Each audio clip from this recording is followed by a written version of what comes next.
مجاہد اور ابن جری نے کہا کہ کلمہ طیبہ سے مراد ایمان ہے۔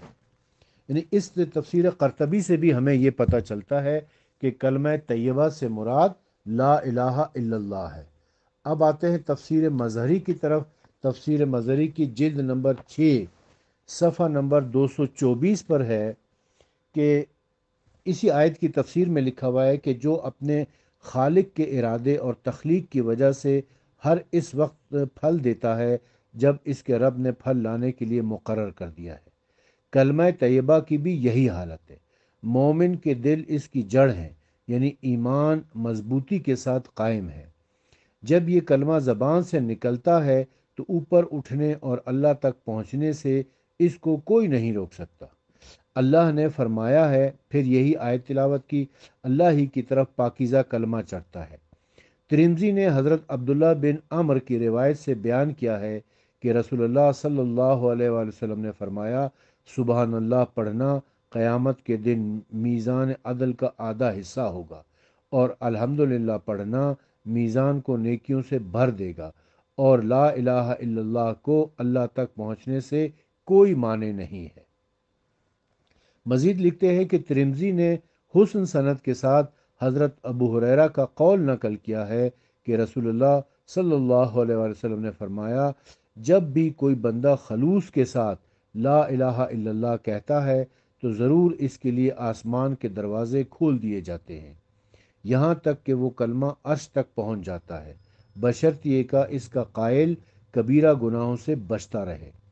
ترمذی، نسائی، ابن حبان اور حاکم نے حضرت انس سے روایت بیان کی ہے کہ حاکم نے اس کو صحیح بھی کہا ہے کہ رسول اللہ صلی اللہ علیہ وسلم نے فرمایا، شجر طیبہ کھجور کا درخت ہے اور شجر خبیثہ حنظل کا درخت ہے۔ یعنی یہاں پر بھی یہی پتہ چلتا ہے کہ کلمہ طیبہ سے مراد لا الہ الا اللہ ہے۔ اس کے بعد آ جاتے ہیں تفسیر ابن کثیر کی طرف، جو ناصبیوں، خارجیوں، وہابیوں، دیوبندیوں کی بڑی پسندیدہ تفسیر ہے۔ اس تفسیر کے جلد نمبر 3 کے صفحہ نمبر 67 پر اسی آیت کی تفسیر میں، شجر طیبہ کی تفسیر میں ہے کہ ابن عباس فرماتے ہیں کہ کلمہ طیبہ سے مراد لا الہ الا اللہ کی شہادت ہے۔ پاکیزہ درخت کی طرح مومن ہے، اس کی جڑ مضبوط ہے، یعنی مومن کے دل میں لا الہ الا اللہ جمع ہوا ہے۔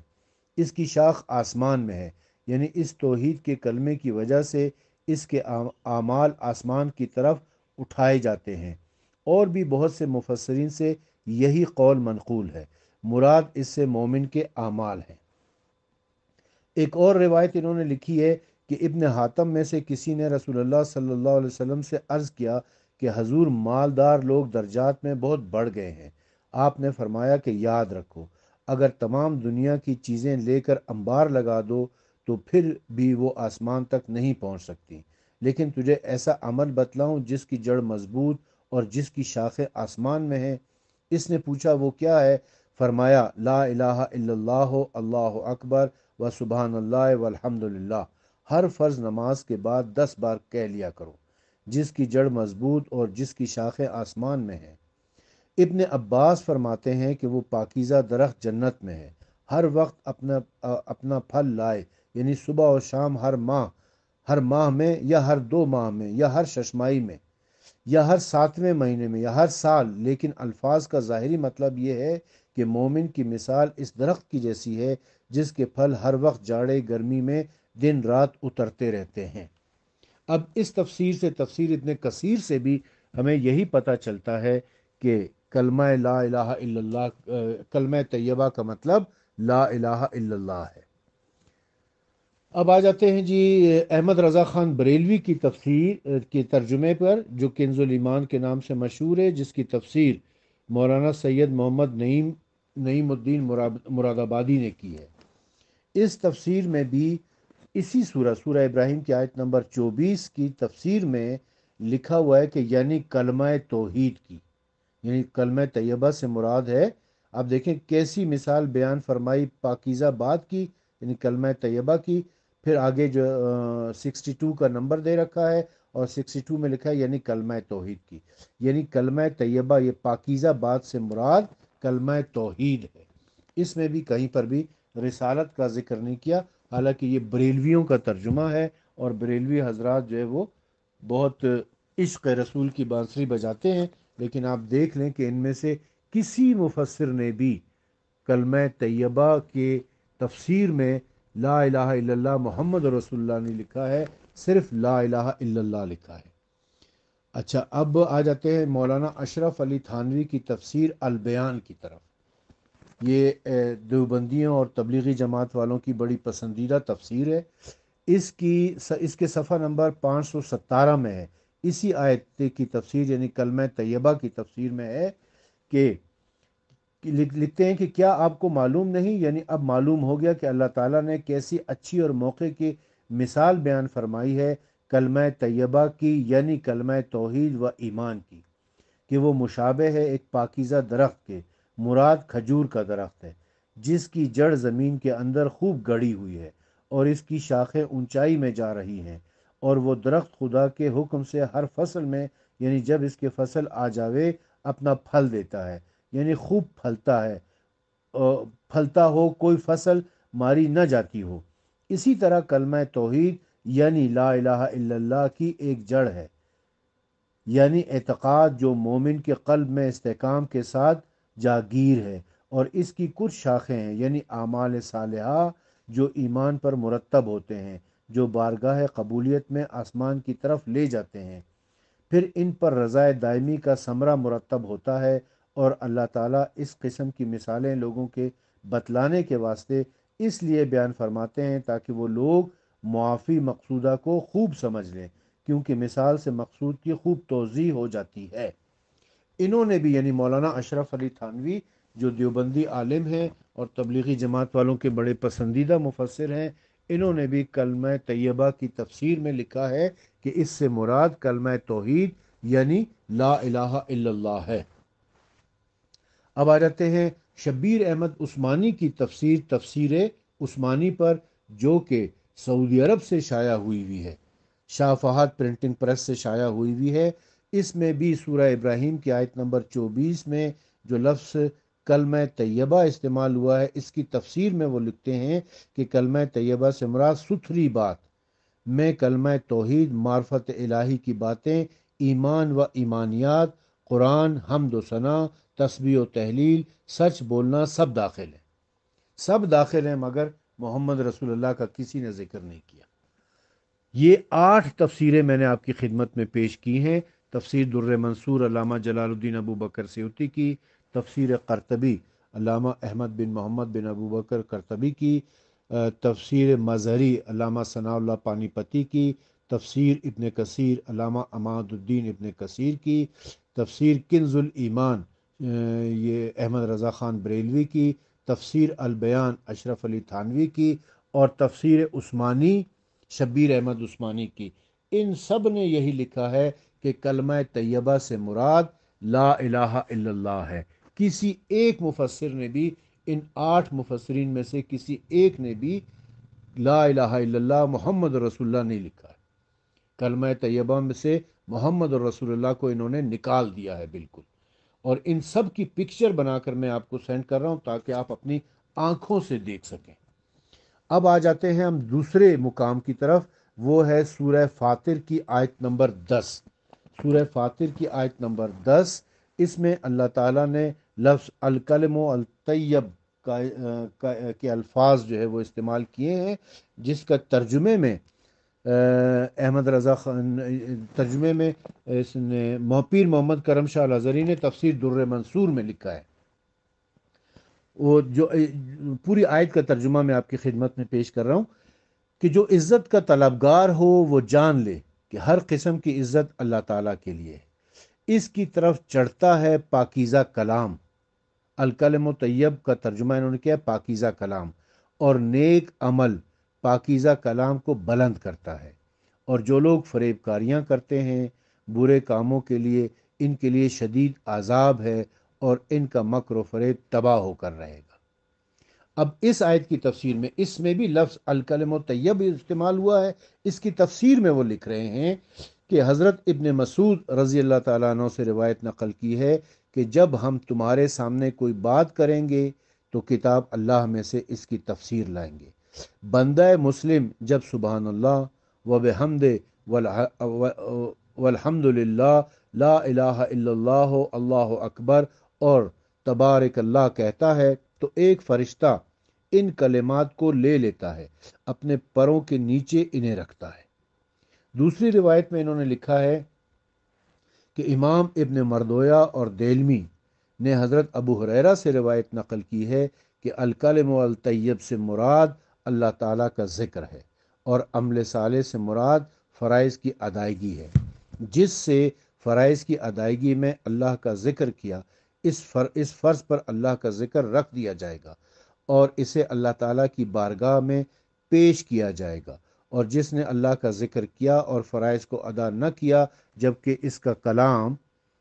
اس کے عمل پر ہوگا، اس کا عمل اس سے زیادہ مستحق ہے۔ یعنی یہ جو سورہ فاطر کی آیت نمبر 10 ہے، جس میں اللہ تبارک و تعالیٰ نے الکلم الطیب کے الفاظ استعمال کیے تھے، جس کا ترجمہ انہوں نے پاکیزہ کلام سے کیا، اس میں بھی انہوں نے لکھا ہے کہ اس سے مراد لا الہ الا اللہ ہے۔ اس میں بھی انہوں نے صرف لا الہ الا اللہ کو لکھا ہے، محمد رسول اللہ کو نہیں لکھا ہے۔ اب تفسیر قرطبی میں آ جاتے ہیں۔ یہی سورہ فاطر کی آیت نمبر 10 کی تفسیر قرطبی کی جلد نمبر 7 صفحہ نمبر 710 کے اوپر ہے۔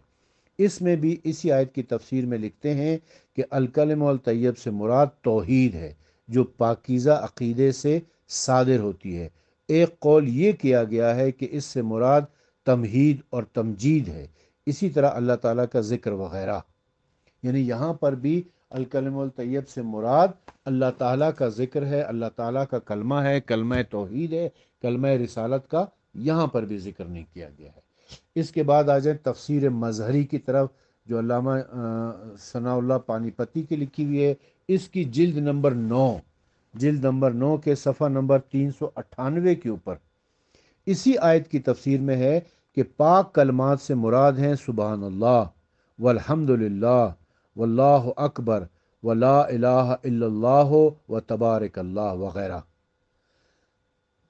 مزید لکھتے ہیں کہ حضرت ابن مسعود نے فرمایا کہ جو شخص 5 کلمات سبحان اللہ والحمد للہ واللہ اللہ اکبر وللہ للہ اللہ الا اللہ و تبارک اللہ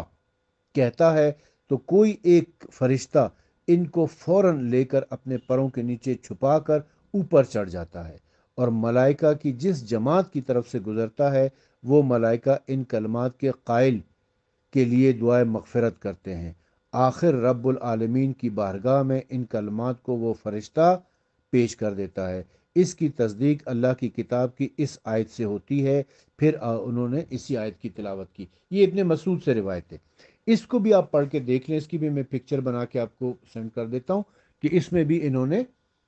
الکلم الطیب سے مراد لا الہ الا اللہ تو کہا ہے، سبحان اللہ کہا ہے، اللہ اکبر کہا ہے، الحمدللہ کہا ہے، لیکن محمد رسول اللہ اس میں بھی کہیں نہیں ملتا آپ کو۔ تفسیر ابن کثیر میں بھی سورہ فاطر کی آیت نمبر 10 کی تفسیر میں لکھا ہوا ہے کہ حضرت عبداللہ ابن مسعود رضی اللہ تعالیٰ عنہ فرماتے ہیں ہم جتنی حدیثیں تمہارے سامنے بیان کرتے ہیں سب کی تصدیق کتاب اللہ سے پیش کرتے ہیں۔ سنو، مسلمان بندہ جب سبحان اللہ والحمد للہ لا الہ الا اللہ اللہ اکبر تبارک اللہ پڑھتا ہے تو ان کلمات کو فرشتہ اپنے پر تلے لے کر آسمان پر چڑھ جاتا ہے۔ فرشتوں کے جس مجمع کے پاس سے گزرتا ہے وہ مجمع ان کلمات کے کہنے والے کے لیے استغفار کرتا ہے، یہاں تک کہ رب العالمین کے سامنے یہ کلمات پیش کیے جاتے ہیں۔ پھر آپ نے اسی آیت کی تلاوت کی۔ ابن جریر حضرت کعب العبار سے فرماتے ہیں کہ سبحان اللہ اور لا الہ الا اللہ اللہ اکبر عرش کے ارد گرد آہستہ آہستہ آواز نکالتے ہیں جیسے شہد کی مکھیوں کی بنبناہٹ ہوتی ہے۔ یہ 4 تفسیریں میں نے آپ کی خدمت میں پیش کی ہیں، سورہ فاطر کی آیت نمبر 110 کی تفسیر میں اور مجھے افسوس کے ساتھ دکھ کے ساتھ یہ کہنا پڑتا ہے کہ سورہ ابراہیم کی آیت نمبر 24 جس میں لفظ کلمہ طیبہ استعمال ہوا ہے، اور سورہ فاطر کی آیت نمبر 10 جس میں لفظ الکلم الطیب استعمال ہوا ہے، ان دونوں مقامات پر کہیں پر بھی کلمے میں محمد رسول اللہ صلی اللہ علیہ وآلہ وسلم کا ذکر نہیں ہے۔ انہوں نے کلمے کو، کلمہ طیبہ کو محض لا الہ الا اللہ قرار دیا ہے، محمد رسول اللہ قرار نہیں دیا ہے، اور پھر یہ ہم سے کہتے ہیں کہ جی آپ اپنا کلمہ قرآن سے ثابت کرو۔